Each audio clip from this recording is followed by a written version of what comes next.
Greetings of the day, dear students. We have been discussing about the various aspects of solid waste management.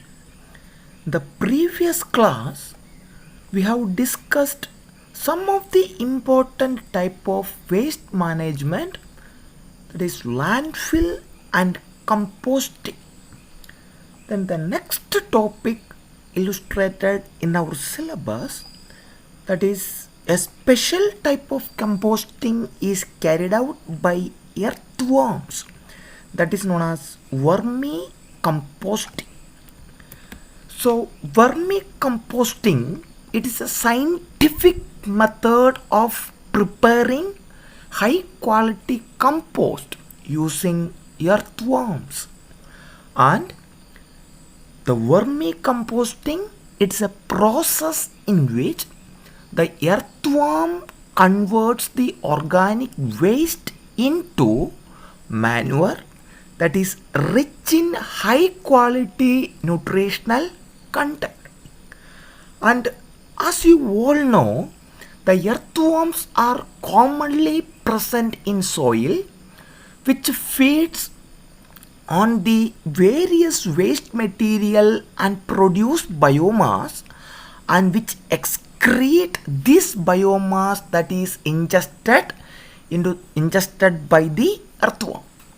And this vermicompost and the cultivation of this earthworm are known as vermiculture, and the process is known as worm farming. And the conversion of high quality organic waste into quality manure that has high nutritional content is the most appreciable fact of vermicomposting. And the earthworm generally feeds the organic waste and gives out the excreta in the form of vermicast. So the earthworm, which feeds all the waste materials and gives the excreta in the form of vermicast. And this wormcast or vermicast are rich in nitrite and other nutritional components such as phosphorus, magnesium, calcium and potassium. These are used as a fertilizer which enhance the quality of the soil. And this vermicomposting is one of the easiest and best practice to recycle the agricultural waste to produce high quality compost. And this earthworms consumes the organic components or biomass and excrete it in digested form called wormcast. And in some textbook it is mentioned as black gold. And this wormcast are rich in nutrients as we have discussed. In addition, it has high amount of growth promoting substances which are beneficial to the soil microorganism and having the property to inhibit the pathogenic microorganism. That is the most important parameter in terms of microbiology. It has high nutritional quality, growth promoting substances, and which enhance the growth of soil microorganisms and beneficial soil microorganism and suppress the growth of pathogenic microorganism present in the soil. And this vermicompost are stable, which are fine granular organic manure which enrich the soil quality by improving the physiochemical and biological property of the compost. And it is highly useful in raising the seedlings and for the production of agricultural crops. And the vermicompost is very popular as the one of the major methods which converts useful organic manure in the agricultural forms.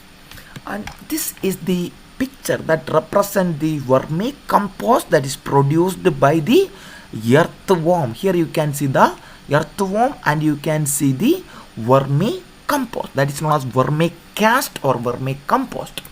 And the vermicomposting materials, the main important types of material that is used for this vermicomposting are the decomposable organic materials such as animal excreta, kitchen waste, farm residues and forest litters, the animal dung such as cow dung and dried chopped crop residues, and the mixture of leguminous and non-leguminous crop residues that enrich the quality of the vermicompost. The major materials are: it require water, it require cow dung, it require thatch roof, it require soil or sand, it require gunny bags, it require main important players earthworm, the feed biomass, and large containers or bins such as plastic or cemented tank, the dry straw and leaves which are collected from paddy field, the biodegradable waste which are collected from the field and kitchen. And the major requirement, the major producers of this vermicompost are earthworm. There are 3 different types of earthworm can be used for the preparation of vermicompost. One is known as red earthworm or Eisnea foetida. Next one is night crawler or Eudrilus eugeniae. Next one is Perionyx excavatus. So this is Eisnea foetidae or red worms. This is Eudrilus eugeniae, that is a night crawler, and this is Perionyx excavatus and that is other types of earthworm. So these are the major types of worm that is commonly used for the manufacturing or the synthesis of earthworm. And the out of these 3, this type, the red earthworms are commonly present in the normal soil that is used for the synthesis or production of vermicompost. And what are the characteristic features of this Eisnea foetida, that is red earthworm? And it has a body length of approximately 10 to 30 centimeter, 3 to 10 centimeter, and the body weight is approximately 4 to 6 gram. The maturity time is 50 to 55 days, and the conversion rate is 2 gram per 1500 worms, that is required for approximately 2 months. Then the cocoon production 1 in every 3 days. The incubation of the cocoon in this particular earthworm is 20 to 23 days. So these are the characteristic features. And what are the requirement for the compost worm? So this red or any type of compost worm, it require a hospitable living environment, ideal environmental condition that is required for their growth, multiplication and survival. There should be a proper bedding. Okay. The next one is the substrate, the food source. It require constant food that is rich in nitrogen and carbon. The carbon nitrogen ratio is very, very important. Next one is adequate aeration, adequate moisture or water content, less than 50% of the water content by weight. Next one is the aeration or oxygen content, and it require an optimal temperature, and the high temperature it will produce certain adverse impact, and it require the protection from the temperature extreme. Then what are the major types of vermicomposting based on the scale in which it is cultivated? The types of vermicomposting is primarily based on the amount of production and the composting structures. Based on these two, There are two types of vermicomposting. One is small scale vermicomposting. Next to one is large scale vermicomposting. In the case of small scale vermicomposting, it is performed to meet the personal need, okay, the individual requirement, and the farmer can harvest approximately 5 to 10 tons of vermicompost annually. Per year, 5 to 10 tons of vermicompost can be produced. Then the large scale vermicomposting, it is done at a commercial level by recycling the large quantity of organic waste with the production of more than 50 to 100 tons per year. So that is known as a large scale vermicomposting. The vermicomposting form is in such a manner that it can give an yield of 50 to 100 tons per year. And based on the method what is being used, there are two types of vermicomposting. The major two methods, one is known as bed method, next one is known as pit method. In the case of bed method, this is an easy method in which the beds of organic matters are prepared, the beds of organic matters, and the composting is carried out on generally soil floor by making a bed of organic mixture that is approximately 6 into 2 into 2 feet size. Then this method is very easy to maintain and very easy to practice in a common place if you are having sufficient land. The next one is pit method. This is an organic matter that is another types of vermicomposting in which the organic matter is collected in a cemented pit. Okay, there's a specific type of pit is created, and the cemented pit is approximately of the size 5 into 3 feet. The unit is covered with grass or any other locally available cheaper material, and this method is not preferred due to the poor aeration, waterlogging capacity at the bottom, and it require more cost for the operation and production. As you can see in this picture, this is the bed method in a land. Here you can see the beds of waste materials are the manures are created in a particular beds that is approximately 6 into 2 into 2 feet size, and you can see that is prepared. And but here you can see a pit method. The cemented pit is made. Inside the pit you can see the vermicompost are prepared by using earthworms, and the method of production is very easy. Then what are the main methodology or process involved in the vermicomposting? Then the first one is the vermicomposting units that should be very cool or moist, and that should be prepared in a shady site. It should be cool and moist and shady site. I told you because the aeration and the moisture is very essential for the preparation of vermicompost. Generally, cow dung or chopped dried leafy materials are mixed in a proportion of 3:1 and which are kept for a partial decomposition for approximately 50 to 20 days. First, you have to take all the dungs of domestic animal, especially cow dung, along with the chopped and dried leafy materials or kitchen waste, and that should be mixed thoroughly, and it should be allowed to decompose partially to approximately 50 to 20 days.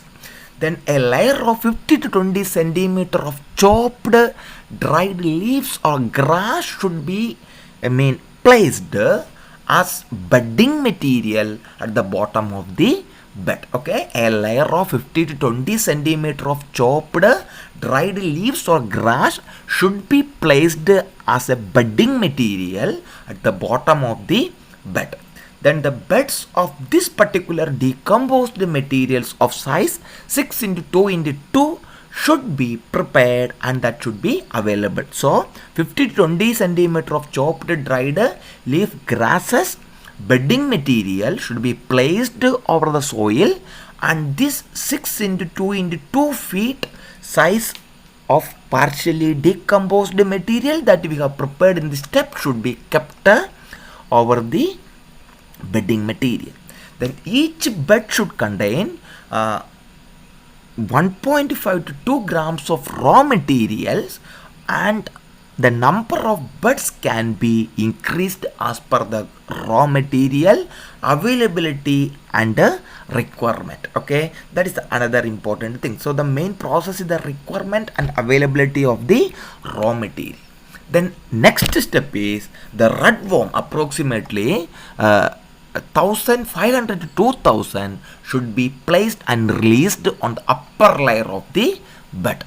Then the water should be sprinkled over this particular bed and can be release the worm. Okay, then after the release of the worm, then the bed should be kept moist by sprinkling of the water on a daily basis, and cover this bed with a gunny bags or polythene cover, and the bed should be turned once every 30 days for maintaining the aeration for proper decomposition. So the bed should be mixed once in a month for the proper maintenance of proper and maintain the aeration and for proper decomposition. So the compost get ready in 45 to 50 days. So the finished product is 3/4 of the raw material that has already used as a composting material. Then once the next one is the harvesting of the compost. Okay, so once the raw material is completely decomposed, it appeared as a black and granular in nature. So as I shown the beginning, okay, the black and a granular in nature along with the earthworm. Then the watering should be stopped as compost get ready. Then the compost should be kept over the heap of partially decomposed cow dung. Okay, the compost should be kept over the in a partially decomposed cow dung, so that the earthworm could migrate to the cow dung from the compost. So if you keep the decomposed cow dung, the earthworm will be migrated and attracted towards the cow dung, and it will be moved from the soil to the cow dung, and that cow dung can be separated and that can be used for preparing a fresh vermicompost.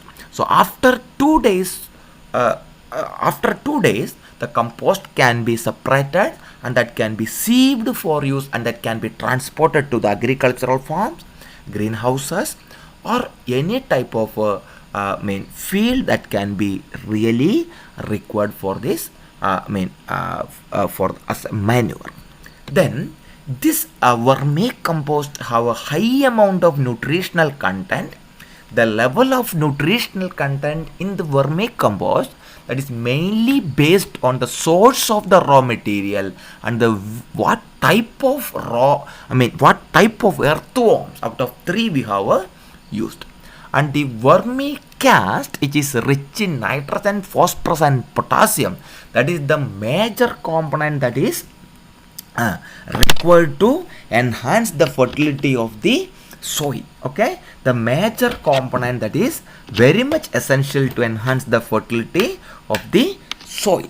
Okay, and the nutrients in the vermicompost are readily available form and are released within a month of application. And a typical mature vermicompost consisting of the following content: it has a pH of approximately 6 to 8, and it has a nitrogen content of 1.6%, phosphorus is 0.7%, and potassium is 0.8%, calcium is 0.5%, and magnesium is 0.2%. All those things are in percentages. And iron is 175 ppm, manganese in 96.5 parts per million, and zinc is 24.5 ppm. So these are the a general quantity of the vermicompost. Okay, the nutrients present in the vermicompost. The major advantages of this vermicompost are it provide efficient conversion of organic waste or crop or animal residues, the waste material that can be useful to produce high quality manure that is rich in nutritious content and which are very stable and which enhance and enrich the soil and act as a soil conditioner. Then it helps in reducing the population of pathogenic microorganisms, then which helps in reducing the toxicity of the heavy metals that is present in the soil. And the next advantage is economically viable and environmentally safe, okay, on its application. And there are high amount of nutrient supplement which are available in the compost for organic food manufacturing, and it is easily adoptable and it is low cost technology, and that helps to develop the roots of the plant and which improve the physical structure of the soil. I told you this is a soil conditioner, and which enhance the fertility and the water resistance of the soil, and which also help in germination, the plant growth and the crop yield. And this vermicompost which enhance and nurture the soils with the plant growth promoting substances or hormones such as auxin, gibberellins, abscisic acids, etc. Okay, these are the next important thing. And it has several disadvantages and demerits also. The major is it's a very time consuming process and it takes several months, up to 6 months, to convert the organic material into usable forms. It is a very slow process. Then it releases very foul odor. Okay, the kitchen waste and agricultural waste and biodegradable substances from all the environment causes, very foul smell, and it require high maintenance operation.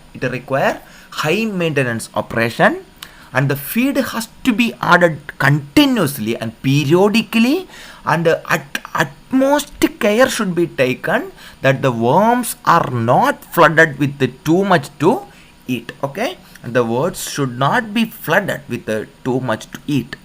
Then the bin should not be too dry or too wet. Okay, the bin whatever we are going to use should not be too dry or should not be too wet. It should be moderate, and the moisture level need to be monitored properly and periodically. The moisture level need to be monitored periodically and properly. And this the vermicompost sometimes which nurture the growth of the pest and the pathogen such as fruit flies, centipedes and flies that can act as the vectors for the transmission of diseases, and that transfer the waste material from one place to another. And there are certain preventive measures for the and it should help, and it will help the proper maintenance and usage of vermicompost. The floor of the unit should be, the vermicomposting unit should be compact to prevent the earthworms migration to the soil. Sometimes the earthworm will be migrated to the soil, and the floor of this earthworm compost unit should be compact to prevent the earthworms migration should be into the soil. That is what I told you in the beginning. The floor should be compact. Then approximately 50 to 20 days old cow dung should be used to avoid the excess of heat. The heat generation, the formation, the compost will cause lot of heat, and the temperature increase can be maintained by adding 50 to 20 days old cow dung, and which will absorb the heat. Then the organic waste should be free from plastics, chemicals, pesticides and metal, etc. Mainly, that's what I told you, the organic material should be biodegradable. It should not consisting of the polyethylenes and the chemicals and the pesticides and the heavy metals. then the aeration should be maintained for a proper growth and a multiplication of earthworm. Not only aeration, the moisture also is very very important, and the optimum moisture level approximately 30 to 40% should be maintained, and the temperature should not be too high, and it approximately a lower room temperature, that is 80 to 25 degrees centigrade is preferable, and that should be maintained for proper decomposition of organic material and the growth of earthworms. So here mainly the decomposition is happening by earthworms. So that is why the earthworms has a lot of features for the decomposition of this particular waste material. So that's all, dear students, about vermicomposting. Once again we can glance through the topic whatever you have studied in this particular class. The topic begins with a brief introduction of what is vermiculture and vermicast and vermicompost. It is not vermicompost or wormcast. The vermicomposting materials and requirements. The major types of earthworms, mainly redworms and night crawlers, were used, and what are the characteristic features of the redworm, and what are the requirements for the compost worm for the adequate growth and the production of high quality compost. Then what are the types of vermicomposting, that is small and large scale operations. The method of vermicomposting, that is the bed and pit methods, what are their differences.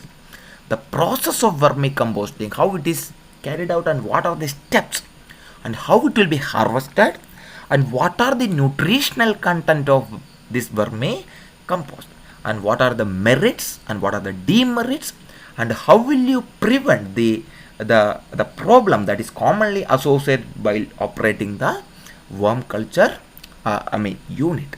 So this is all about vermicompost. So these are the references. You can refer any environmental microbiology textbook or soil waste management textbook. So that's all, dear student. Thank you very much for watching this particular class. You can see the vermicomposting is used to cultivate the fresh plant, and it is getting adequate and high quality manure. Thank you very much. If you are having any doubts, you can ask me or you can write it to me. So thank you very much.